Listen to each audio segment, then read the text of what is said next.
Hello everyone, welcome back to my channel. जैसे कि मैंने आप लोगों को पिछले वीडियो में बताया था कि इंडस्ट्रियल रिवॉल्यूशन क्लॉथिंग इंडस्ट्री क्या है, उसमें हैंडलूम क्या होता है, उसका क्या प्रोसेस है और कौन कौन से नए नए मशीन्स आए जो साइंटिस्ट ने डिस्कवर किए, जिस मशीन के आने से कपड़ा बनाना और भी ज़्यादा आसान हो गया। पहले हाथों की मदद से, चरखे की मदद से कपड़े बनते थे, फिर मशीन की मदद से बहुत और तेज़ी हो गया उसमें। तो आज हम लोग पढ़ेंगे कि मॉडर्न टाइम्स में क्या है क्लॉथिंग मटेरियल्स के बारे में, जो कि 20 सेंचुरी में, प्रेजेंट में। तो इसमें क्या था कि सिंथेटिक फाइबर का डिस्कवरी हुआ। At the beginning of 20 century science and technology brought about a major revolution in the textile industry. 20 century की शुरुआत में साइंस टेक्नोलॉजी ने एक मेजर रिवॉल्यूशन लाया टेक्सटाइल इंडस्ट्री में। उसमें बहुत सारे सिंथेटिक फाइबर्स को डिस्कवर किया, नायलॉन को डिस्कवर किया। Nylon was the world first completely synthetic fiber invented in 1931 by a team led by Wallace Carothers। Nylon जो है वो दुनिया का पहला सिंथेटिक फाइबर था जो इन्वेंट हुआ था 1931 में। वो वैलेस कैरोथर्स के टीम के द्वारा, वो एक साइंटिस्ट थे डुपॉन्ट कंपनी यूएसए में। तो ये डिस्कवरी था उसका। It was made from petrochemical coal, water, air and petroleum by products.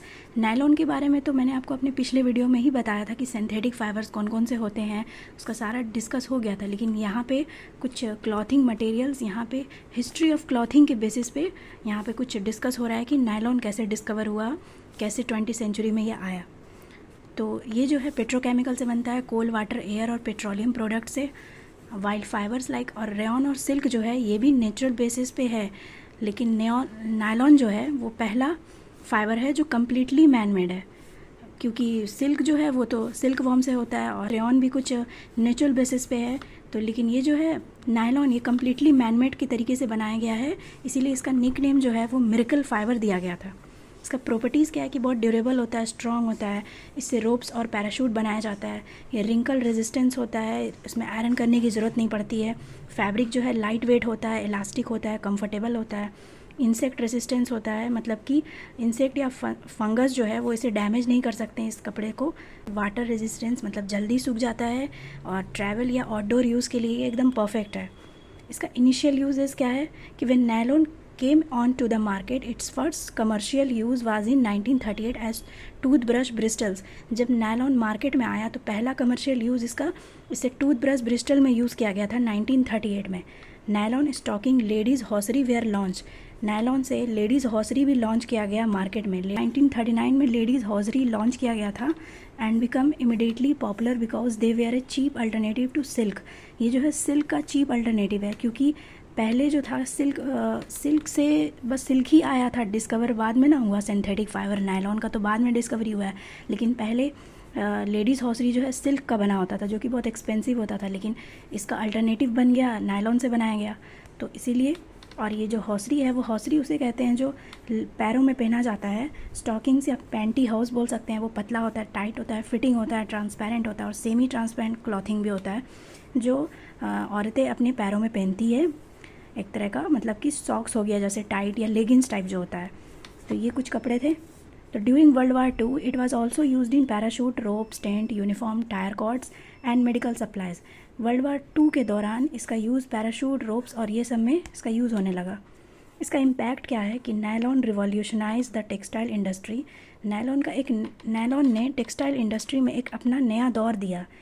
It was use as an alternative, ये सिल्क का अल्टरनेटिव में यूज़ होने लगा। मतलब जिस चीज़ का जो प्रोडक्ट जो सिल्क से बनते थे, अब वो सारे प्रोडक्ट नायलॉन से भी बन रहे थे। और नायलॉन से बनने के लिए क्या था कि फिर वो अफोर्डेबल थे, सस्ता था, क्योंकि सिल्क तो महंगा था। Specially when silk supplies dwindle during world war two. और जब ये आया वर्ल्ड वार टू के दौरान, तो फिर सिल्क का सप्लाई थोड़ा कम हो गया।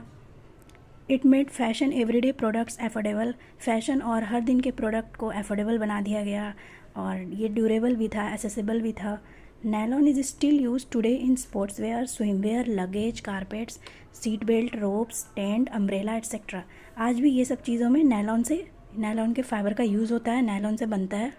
तो अब बात करेंगे कि डिस्कवरी ऑफ सिंथेटिक फाइबर में दूसरा पॉइंट है पॉलिस्टर। ये जो है polyester fibre was discovered by UK scientist John Rex Whinfield and James Tennant Dickson in the 1940s। 1940s में जॉन रेक्स विनफील्ड और जेम्स टिनेट डिक्सन ने ये यूके के साइंटिस्ट है, इन्होंने पॉलिस्टर फाइबर का डिस्कवर किया था। लेटर डुपॉन्ट कंपनी यूएसए, बाद में डुपॉन्ट कंपनी यूएसए में इसे प्रोड्यूस किया गया कमर्शियल लेवल में, मतलब कि द फाइबर को ना लार्ज क्वांटिटीज़ में फैक्ट्रीज़ में प्रोड्यूस किया गया, उसे लॉन्च किया गया मार्केट में, उसे टेक्सटाइल इंडस्ट्री में और पूरे पब्लिक में उसे बेचा गया। तो बाद में इसके बाद ये हुआ, तो फिर उसके बाद लोगों ने क्या किया कि जब मार्केट में ये आ गया तो लोग ख़रीदने लगे इससे और उससे अपना शर्ट्स बनाने लगे, साड़ीज़, बेडशीट, ड्रेसेस, यूनिफॉर्म, सब कुछ पॉलिस्टर का यूज़ करके बनाने लगे। इसका प्रॉपर्टीज़ क्या है कि ये सस्ता था। जितने भी नेचुरल फाइबर्स है जैसे कॉटन, सिल्क, वूल, ये तो नेचुरल हैं, तो ये तो बहुत महंगे होते थे, लेकिन ये क्या था कि ये उतना महंगा नहीं था, ये इनएक्सपेंसिव था, तो ये एफोर्डेबल था सबके लिए। रिंकल फ्री था, इसमें ज़्यादा सिलवटें नहीं आते थे और इससे लेस आयरन करने की ज़रूरत थी। जल्दी सूख जाता था, पानी को बहुत कम एब्जॉर्ब करता था और जल्दी सूख जाता था। ड्यूरेबल था कि ये लंबे समय तक चल जाता था, इसमें स्ट्रेच और श्रिंक नहीं होता था। Light weight and strong, fabric जो है पॉलिस्टर का फैब्रिक ये लाइट वेट और स्ट्रॉन्ग होता है। इसका पॉपुलैरिटी जो है वो 1950s और 1960s में बहुत था। During the 1950s 1960s polyester quickly become popular in the fashion industry. Maintenance was easy, less ironing, इसमें भी लेस आयरनिंग की ज़रूरत थी, जल्दी सूख जाता था, परफेक्ट था ट्रैवल के लिए, डेली वेयर के लिए, और ये अवेलेबल होने लगा ब्राइट कलर में, फैंसी कलर्स में। और ये एक फेमस एडवर्टाइज स्लोगन भी उस समय था पॉलिस्टर के बारे में कि the fabric that wears like iron, meaning as durable as iron, मतलब कि ऐसा फैब्रिक है जो आयरन, मतलब कि आयरन जैसा है, मतलब कि इसमें कोई खरोच नहीं आएगा, एकदम आयरन जैसा है, किसी तरह का नुकसान नहीं, क्योंकि इसका इतना सारा प्रॉपर्टीज़ ही था। तो इसका एक स्लोगन भी था उस दौर में।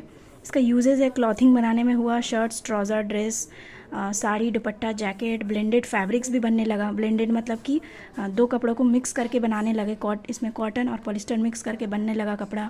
इजी और कंफर्टेबल था। होम का टेक्सटाइल बनने लगा इससे, bedsheet, cushion, pillow covers. Industrial use में भी कारपेट, रोप्स और जितने भी बेल्ट, कवरेज, टेंट्स जितने भी हैं, ये सब कुछ पॉलिस्टर के यूज़ करके बनाए गए। इसका इम्पैक्ट क्या था कि polyester help the fashion industry achieve mass production and affordable fashion. Polyester ने फैशन इंडस्ट्री में बहुत अच्छा इम्पैक्ट हुआ इसका, उसके मास प्रोडक्शन में, और एफोर्डेबल था ये। In the 1960s and 1970s polyester clothing become a symbol of the modern lifestyle. 1960 और 1970s में पॉलिस्टर का कपड़ा जो है मॉडर्न लाइफस्टाइल का एक सिंबल बन गया था, एक प्रतीक बन गया था। Today polyester is the most widely produce synthetic fibre in the world. आज के ज़माने में जो है पूरी दुनिया में पॉलिस्टर जो है बहुत वाइडली प्रोड्यूस सिंथेटिक फाइबर है। अब हम लोग पढ़ेंगे 3rd नंबर में सिंथेटिक फाइबर एक्रिलिक के बारे में। इसका डिस्कवरी एंड इंट्रोडक्शन है कि एक्रिलिक फाइबर को डेवलप किया गया था लेट 1940s में, लेकिन इसका कमर्शियल प्रोडक्शन जो है वो शुरू हुआ था 1950s में। फैक्ट्रीज़ में ये प्रोड्यूस होने लगा लार्ज स्केल में, मार्केट में सप्लाई होने लगा और इससे क्लॉथिंग और प्रोडक्ट्स इससे बनाए गए। इसका पहला इंट्रोड्यूस जो मार्केट में हुआ था वो डुपॉन्ट कंपनी के द्वारा हुआ था और अंडर द ब्रांड नेम इसका ऑर्लन ब्रांड नेम था।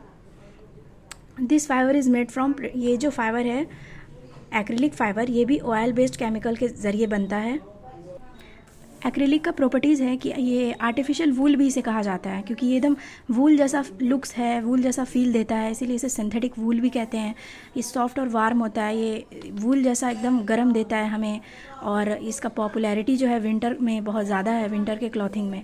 और लाइट वेट है, हल्का है, वूल से हल्का है, कंफर्टेबल है पहनने में, मोस्ट रेसिस्टेंट है। वूल जो है एक ससेप्टेबल है इंसेक्ट्स के लिए, जैसे कि मतलब अटैक करता है। वूल कितनों है तो उसमें इंसेक्ट अटैक कर सकता है, लेकिन एक्रिलिक ऐसा कपड़ा है कि इंसेक्ट अटैक नहीं कर सकेगा उसमें। क्विक ड्राई है इसका next properties, it does not absorb water like wool so it dries quickly. Wool जैसा ये एब्जॉर्ब नहीं करता है पानी को, इसलिए ये जल्दी सूख जाता है। कलरफुल होता है, इसे ईजिली रंग दिया जाता है, और ये अवेलेबल है ब्राइट और फैंसी कलर में। ये वूल से बहुत चीपर है, इसीलिए नेचुरल वूल जो है वो बहुत एक्सपेंसिव होता है और एक्रिलिक जो है हमें सस्ता मिल जाता है। इसका पॉपुलर यूजेज जो है वो 1950s के बाद हुआ। स्वेटर्स में वाइडली यूज्ड होने लगा because of its warm and lightness. Blanket में यूज़ होने लगा क्योंकि ये सॉफ्ट था और कलरफुल ब्लैंकेट्स इससे बनाए जाते थे। जैकेट्स एंड कोट्स बनाए गए इससे as an alternative to woollen outerwear के अल्टरनेटिव को लेकर, मतलब जो चीज़ वूल से बनता था वो अब सारे कुछ एक्रिलिक से भी बन रहे थे।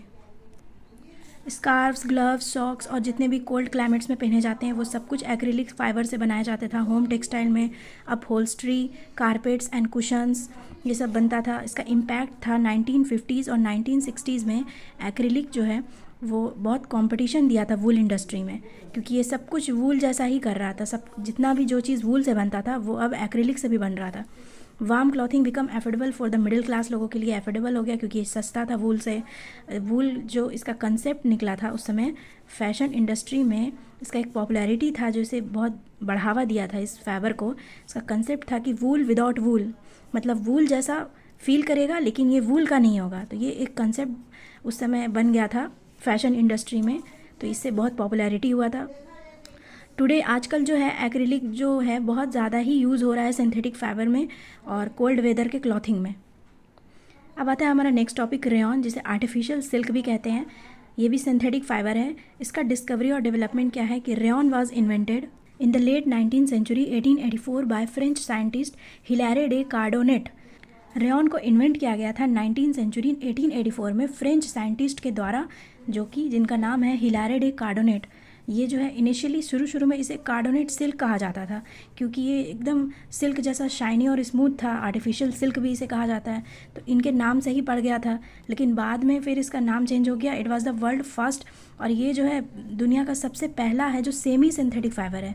सेमी सिंथेटिक इसीलिए क्योंकि इसमें कुछ नेचुरल चीज़ भी मिले हुए थे और कुछ केमिकल चीज़ भी मिले हुए थे। Not completely synthetic as it raw material comes from natural wood pulp. कुछ नेचुरल के वुड पल्प का चीज़ मिला हुआ था, कुछ केमिकल चीज़, इसीलिए इसे सेमी सिंथेटिक फाइबर बोला जाता है। ये दुनिया का पहला सेमी सिंथेटिक फाइबर है।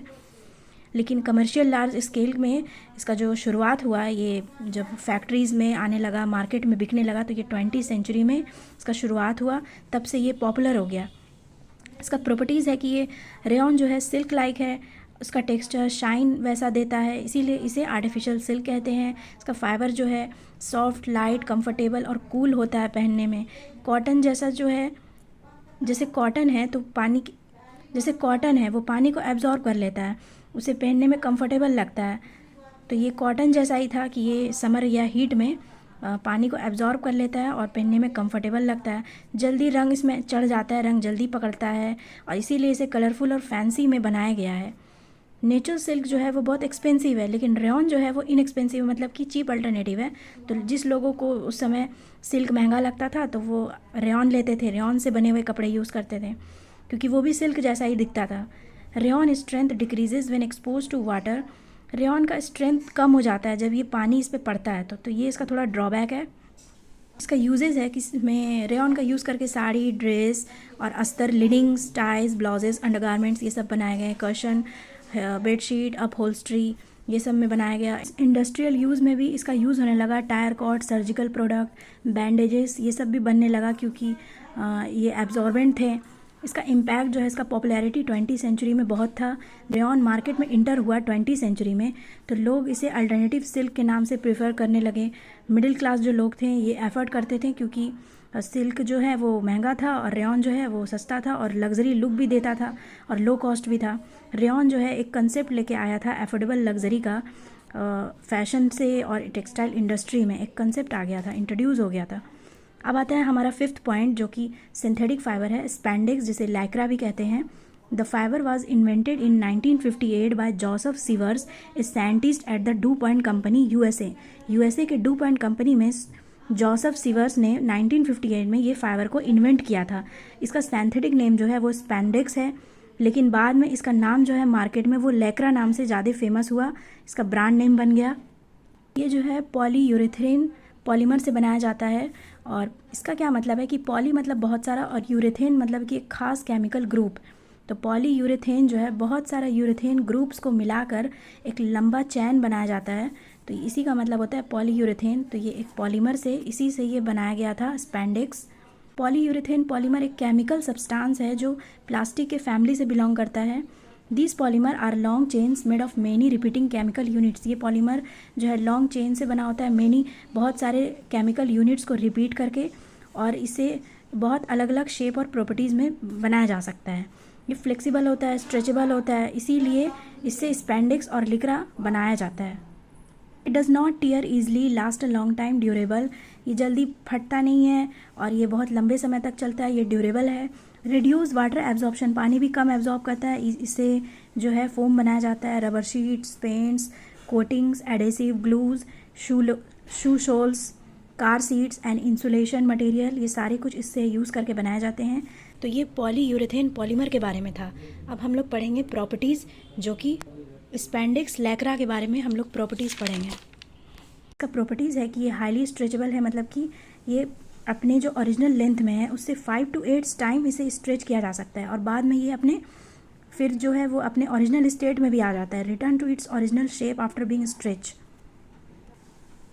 लाइट वेट एंड सॉफ्ट, ये जो है कंफर्टेबल होता है, कंफर्टेबल फील कराता है, बहुत हल्का होता है, सॉफ्ट होता है, लंबा समय तक चलता है, रिंकल रेजिस्टेंस होता है, स्वेट रेजिस्टेंस होता है, मतलब कि मॉइस्चर एब्जॉर्ब बहुत कम करता है, जल्दी सूखता है। ब्लेंडिंग फ्रेंडली है, मतलब कि इसको ब्लेंड कर सकते हैं, कॉटन के साथ ब्लेंड करके इसका फाइबर बनाया जा सकता है, स्पैंडेक्स को नायलॉन के साथ, पॉलिस्टर के साथ, तो इस सब के साथ ब्लेंड करके ये फैब्रिक बनाया जा सकता है, जिससे कि वो फैब्रिक फ्लेक्सिबल भी हो जाएगा और कंफर्टेबल भी हो जाएगा। इसका यूज़ जो है स्पोर्ट्स वियर में होता है, gym clothes, yoga pants, cycling shorts, क्योंकि ये जो है स्ट्रेचेबल होता है, फ्लेक्सिबिलिटी देता है। स्विम वियर में भी होता है क्योंकि ये वाटर रेजिस्टेंस है, टाइट होता है, फिटिंग होता है। लेगिंग्स और जेगिंग्स भी इससे बनते हैं क्योंकि ये कम्फर्ट होता है और फैशन इंडस्ट्री में भी ये बहुत अच्छे से फिट हो गया था। अंडर गारमेंट्स में भी ये सब बनाए जाते हैं। मेडिकल यूज़ में surgical gloves, support, bandage, compression, stockings, other uses, costume, dance wear, तो ये सारे कपड़े जो है स्पैंडेक्स फाइबर को यूज़ करके बनाए जाते हैं।